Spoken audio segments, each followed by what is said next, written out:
Hi guys, welcome back with another blog. I hope आप सब ठीक होंगे। मैं भी बहुत अच्छी हूँ और आज मैं आप लोगों के साथ दो ऐसे बिग अपडेट्स शेयर करना चाहती हूँ जो शायद आप लोगों को नहीं पता होंगे। आपको पता है कि कनाडा में बहुत सारे नए रूल्स चेंजेस बहुत कुछ हो रहा है जिसके रिलेटेड आए दिन कुछ ना कुछ नया अपडेट्स जो है वो आता ही रहता है। तो वो एक नहीं दो नए ऐसे अपडेट्स आए हैं जो मैं आप लोगों के साथ शेयर करने वाली हूँ। तो वीडियो को एंड तक जरूर देखिएगा, कोई भी पार्ट स्किप नहीं कीजिएगा क्योंकि ये अपडेट्स आप लोगों के लिए बहुत ही इंपॉर्टेंट हो सकते हैं। चलिए जी, वीडियो को शुरू करते हैं। तो वीडियो को स्टार्ट करने से पहले मैं आप लोगों के साथ एक बहुत ही इंपॉर्टेंट जानकारी शेयर करना चाहती हूँ। जब लोग हम फॉरेन कंट्रीज में आ जाते हैं तो हमारा दिमाग में जो एक चीज जरूर रहती है हमारे दिमाग में कि मुझे जब पैसे भेजने होते हैं हमें इंडिया, तो हमारे दिमाग में रहता है यार कौन सी ऐसी ट्रस्टेड ऐप या फिर कौन सा ऐसी ट्रस्टेड ऑर्गेनाइजेशन है जिसके थ्रू हम पैसे भेज सकते हैं। बहुत सालों से हम लोग वेस्टर्न यूनियन यूज करते आ रहे हैं, बट वेस्टर्न यूनियन से हमें एक तो फिजिकली इन स्टोर जाना पड़ता है, दूसरा हमें उनकी ट्रांजैक्शन फीस वगैरह देनी पड़ती है जो कि हम लोगों को कई बार बहुत ही ज्यादा लगती है। हम सोचते हैं यार इससे तो थोड़े और पैसे ऐड ऑन हो सकते थे।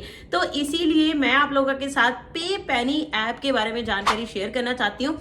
पे पैनी एक बहुत ही ट्रस्टवर्थी ऐप है जिसके थ्रू आप कनाडा या फिर यूरोप से अपने पैसे इंडिया ट्रांसफर कर सकते हो। चार ऐसी इंपॉर्टेंट चीजें हैं इनकी जो मुझे बहुत ही अच्छी लगती है। नंबर 1 कि इनकी कोई भी ट्रांजैक्शन फीस नहीं है ना, बहुत अच्छी बात। नंबर 2, इनकी 24/7 कस्टमर सर्विस है। नंबर 3, ये आपको हाईएस्ट रेट्स प्रोवाइड करते हैं, यानी कि अगर आपने गूगल पे जो आपको रेट दिख रहा है अगर आप इसके साथ पे पैनी के साथ कंपेयर करोगे तो आपको हमेशा हाईएस्ट रेट ही मिलेगा।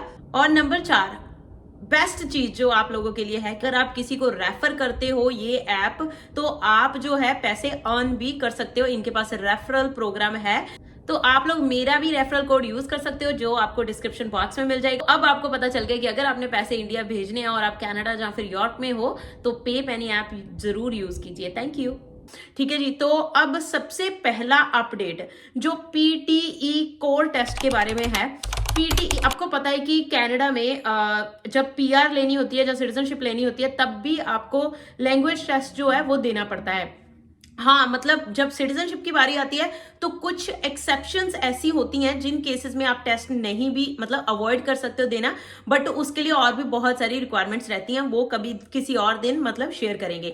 ठीक है, बट अगर हम पीआर की बात करें there is no exception at all. जब आपने कनाडा की पीआर लेनी होती है तो आपको लैंग्वेज टेस्ट देना ही पड़ता है, जिसमें पहले बहुत सारे टेस्ट अवेलेबल थे, जैसे कि आइल्स तो मेन वो सबको पता है, आइल्स जनरल की देनी पड़ती थी, राइट। आइल्स तो देनी ही पड़ती थी, मतलब आइल्स एक जनरल टेस्ट है जिसके बारे में सबको पता है। बाकी अब ज्यादा डिटेल में बात करेंगे तो बहुत लंबी वीडियो हो जाएगी, सीधा मुद्दे पे आते हैं। बाकी वैसे आपको मेरे डिस्क्रिप्शन में इंफॉर्मेशन सारी मिल जाएगी कि और कौन कौन से टेस्ट हैं। 4 से और टेस्ट हैं जो आप पीआर के लिए दे सकते हो, बट एक और ऐड हो चुका है जिसको मिला के अब टोटल 5 टेस्ट ऐसे हो चुके हैं जो आप पीआर या सिटीजन के लिए दे सकते हो, नॉट जस्ट आइल्स। ठीक है, तो PTE core test is one of them, जो आप अगर पीआर या सिटीजनशिप देना चाहते हो टेस्ट, उसके लिए आपको लैंग्वेज टेस्ट चाहिए। तो पीटीई कोर टेस्ट अब शुरू हो चुका है from the 30th of January. 30th of January से बाद जो भी पीआर अपना सिटीजनशिप के लिए अप्लाई करेगा वो आइल्स के अलावा या फिर 4 और टेस्ट के अलावा पीटीई कोर टेस्ट भी दे सकते हैं, वो भी एलिजिबल होंगे। अब बहुत सारे लोगों का क्वेश्चन ये आएगा कि अगर हमने मतलब स्टूडेंट आना है कनाडा, क्या फिर भी पीटीई टेस्ट दे सकते हैं? तो अनफॉर्चुनेटली नो, ये टेस्ट जो है सिर्फ और सिर्फ उसके लिए ही है, पीआर या सिटीजनशिप के लिए ही है। एसडीएस कैटेगरी यानी कि स्टूडेंट डायरेक्ट स्ट्रीम वालों के लिए नहीं है। तो आपको सीधा आंसर मिल गया कि स्टूडेंट अगर अप्लाई करना चाहते हैं तो उनके लिए जो ऑप्शंस पहले हैं वही ऑप्शंस हैं। पीटीई कोर टेस्ट सिर्फ और सिर्फ सिटीजनशिप या फिर पीआर के लिए एलिजिबल हुआ है। ये था नंबर 1 अपडेट। नंबर 2 पे जो अपडेट मैंने आप लोगों के साथ शेयर करना है वो हमारा अटेस्टेशन लेटर के बारे में है। बहुत सारे लोगों को दिमाग में एक ही क्वेश्चन आ रहा है बार बार जब से ये शुरू हुआ है कि आज अब से 22 जनवरी से ये मतलब रूल आया है कि 22 जनवरी के बाद जो भी स्टूडेंट अपनी एप्लीकेशन लगाएगा स्टूडेंट के लिए, मतलब स्टूडेंट परमिट के लिए, स्टूडेंट वीजा के लिए अप्लाई करोगे तो आपको अटेस्टेशन लेटर साथ में लगानी ही पड़ेगी। ठीक है, जो कि प्रोविंस की तरफ से इश्यू करी जाएगी। इसकी डिटेल वीडियो मेरे आपको डिस्क्रिप्शन बॉक्स में लिंक दे दूंगी। दूसरी वीडियो मैंने डाल रखी है ऑलरेडी, डिटेल वीडियो हो कि अटेस्टेशन लेटर है क्या, ठीक है, वो आप देख सकते हो। तो इसमें अटेस्टेशन लेटर में क्या अपडेट आया है वो बताऊंगी। जो colleges and institutes of Canada है, जिसको हम designated learning institute, mostly colleges and institute एक बहुत ही बड़ी ऑर्गेनाइजेशन है अपने आप में, जिन्होंने लेटर लिखी है to the immigration minister of Canada, जो कि मार्क मिलर हैं।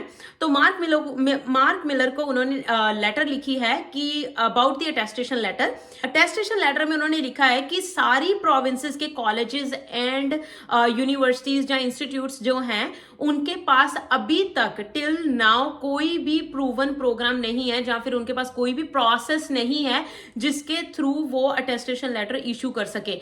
और उन्होंने ये भी बोला है कि उनको नहीं लगता है कि आने वाले कुछ वीक्स में जहां वो कर भी पाएंगे, कोई ऐसा प्रोसेस ला भी पाएंगे जिसके थ्रू वो अटेस्टेशन लेटर इशू कर सके, जिसके चलते बहुत ही बड़ा इशू क्रिएट होने वाला है। वो इशू ये है, उन्होंने बोला था कि कोई भी 22 जनवरी के बाद लगाएगा उनको अटेस्टेशन लेटर चाहिए होगी। मतलब कॉलेजेस एंड यूनिवर्सिटीज या इंस्टीट्यूट्स को उन्होंने 31 मार्च तक का टाइम दिया था कि कोई प्रोसेस लेके आओ 31 मार्च तक, तो उसको जो है फिर एप्लीकेशन लगा सकते हो। मतलब पॉज नहीं किया था, उन्होंने ये बोला था कि 31 मार्च तक का ही आपके पास टाइम है।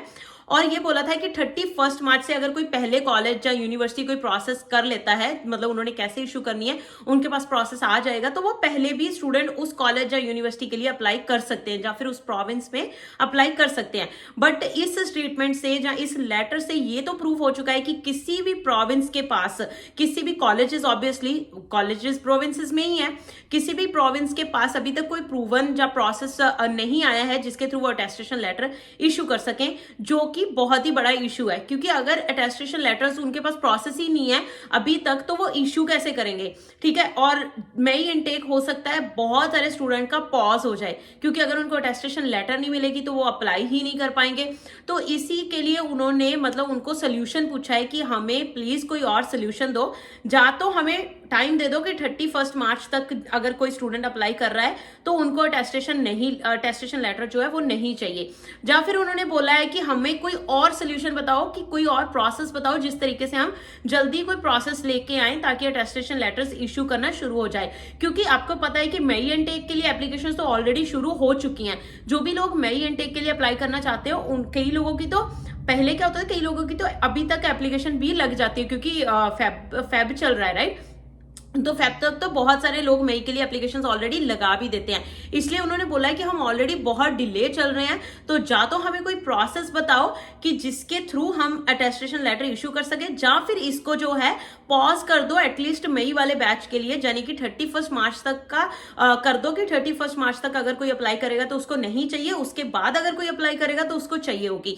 तो ये उन्होंने मांग करी है, बट अभी तक इसके ऊपर मार्क मिलर की कोई स्टेटमेंट या कोई रिप्लाई बैक नहीं आया है। जब तक उनके पास लेटर पहुंचेगी वो देखेंगे कि उनको क्या करना है, फिर हमारा नया अपडेट आएगा तो मैं आपको अपडेट देती रहूंगी। तो चैनल को सब्सक्राइब जरूर कर लीजिए। ये दो मेजर अपडेट्स मैंने आप लोगों के साथ आज शेयर करने थे। That's all for today. Thank you so much guys for watching this video. I hope आज की वीडियो अच्छी लगी होगी। अच्छी लगी है तो वीडियो को लाइक एंड शेयर जरूर कर देना। चैनल पे नए आए हो तो सब्सक्राइब के बिना मत जाइएगा। Bye bye, take care. मिलते हैं अगले ब्लॉग में अगली वीडियो के साथ। Bye bye.